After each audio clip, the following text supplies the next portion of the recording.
The Canadian Mafia, specifically the Rizzuto family, were known for their strong ties to New York and was considered the Bonanno family's Canadian Sicilian faction. The Bonanno family's control of Quebec in particular dates back to the 1930s with boss Joe Bonanno. The founder of the family, Niccolo Rizzuto, a Sicilian, was involved in a war within the Controni family that was made up of mostly Calabrians, and Rizzuto belonged to the Sicilian faction of that family. During the late 70s, an internal war broke out between the Calabrian and Sicilian factions, with Rizzuto and his fellow Sicilians being the victors. And by the mid-80s, Niccolo Rizzuto was considered the boss of Montreal. Salvatore Montagna was born in Montreal, Canada, but over time, his family returned to Castellamare del Golfo, Sicily, where he was raised until the mid-80s, and by the age of 15, the family immigrated to the United States and settled in the Bronx in New York City. Montagna held various construction jobs while in high school, and after graduating, he followed his father Antonino's footsteps and learned to be an ironworker. He would eventually open up his own business, Matrix Steel, in Bushwick, Brooklyn, and it was as a result of the business that he acquired his nickname, Sal the Ironworker.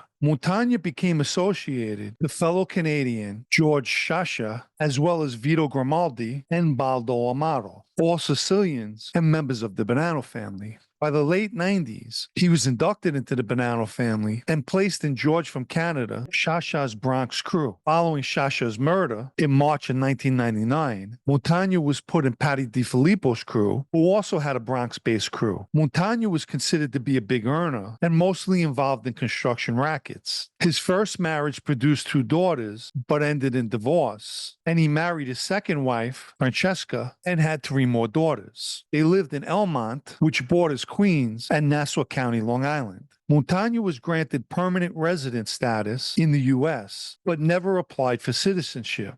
He was about to, around the time in 2001, when he was subpoenaed to appear before a grand jury regarding illegal gambling. He refused to testify, and the prosecutor charged him with criminal contempt. In 2002, Montagna and DiFilippo were arrested for gambling and loan sharking. He pled guilty on October 28, 2003. That conviction ended his plans of becoming a citizen and would come back to haunt him. In 2004, Vinnie Gorgeous Basciano became the acting boss of the Bonanno family, and following his 2006 conviction for racketeering, the FBI secretly recorded a conversation in which Bonanno member Michael Cassis stated that Montagna was the family's new acting boss. He ran the family with the help of acting underboss Nicky Santora and acting consigliere Anthony Rubito. One of the reasons Montagna was selected as acting boss was his ties to the Sicilian faction. But more importantly, he was always a member of the Bronx faction. Vinnie Gorgeous, even from prison, wanted to keep the family's base of power in the Bronx. It had previously been in Queens, so they wanted to prevent it from going back there. In addition to Montagna being a good earner, he was young and kept a low profile. On April 6, 2009, he was arrested by U.S. immigration officers and scheduled for immediate deportation. This was in regard to the 2001 criminal contempt charge, as well as the 2003 guilty plea.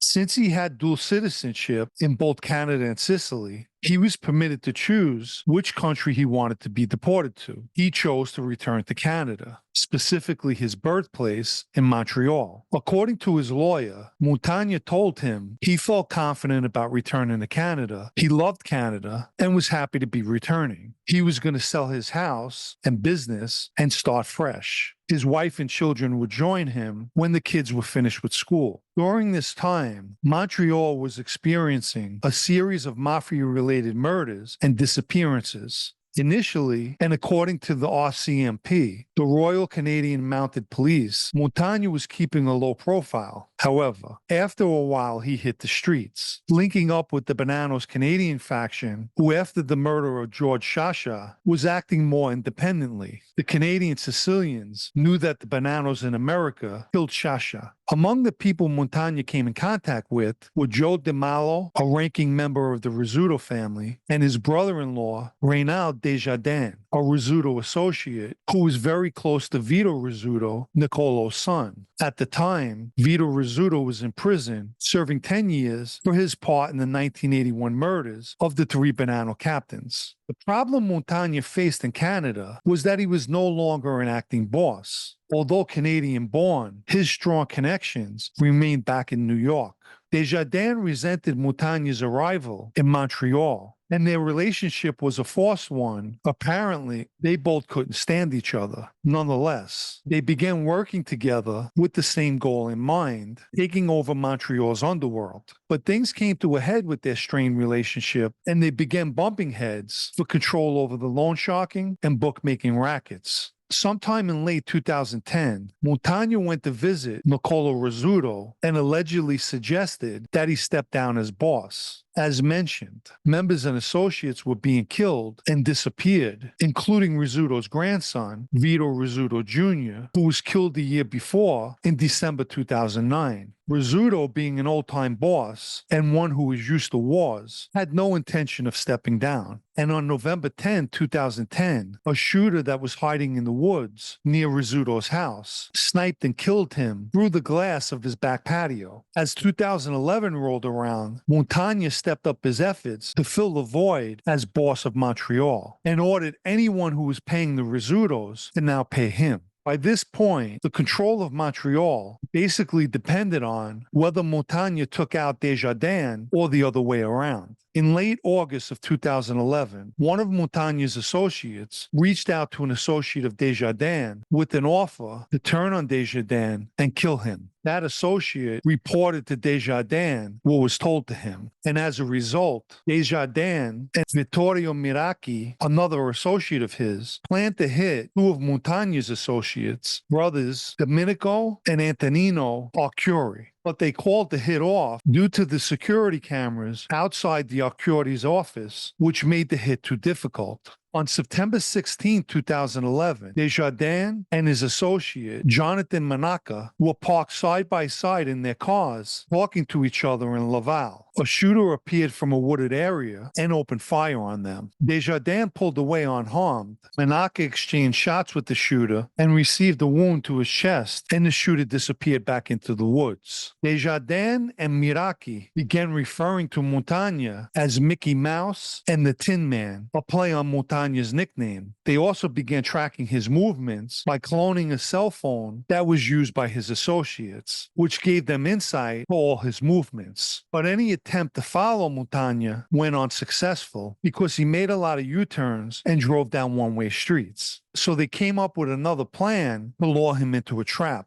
Desjardins had Jack Arthur Simpson, a friend of his and Montagna's, suggest a meeting to mediate and make peace. It's unknown why Montagna trusted Simpson, but he agreed to be picked up at a metro station on November 24, 2011, which was Thanksgiving Day. A security camera caught Montagna pulling into a parking garage. Security cameras also caught Simpson and Montagna traveling in Simpson's white Ford F-150. They arrived at Simpson's house in Charlemagne at the eastern tip of Montreal at 9:54 a.m. A team of Desjardins associates were covertly following the F-150. Within minutes after Montagna walked into Simpson's house, witnesses claimed they heard gunshots. Let me quickly remind everyone to please like this video, as well as the Super Thanks icon found down below for anyone who'd like to show appreciation or give support for this podcast. Witnesses told police that they spotted Montagna running out of Simpson's house, obviously a move the hit team was not expecting. Montagna, who was shot 3 times, slipped down a slope that headed to the Assumption River. He made it across a narrowing of the river, but collapsed at the river's edge. The police found him and pulled him out of the icy water. They attempted to perform CPR on him, but Montagna died in an ambulance on his way to the hospital. Shortly after 10 a.m., Desjardins texts Simpson, "You're done?" Simpson texts back, "Yes." Desjardins then texts Miraki, done. Miraki texts back, perfect. There were other text messages that were discovered warning Simpson of news reports that the police were looking for his truck and that he should be careful, and also to bring the truck to a car wash and have it cleaned inside and out.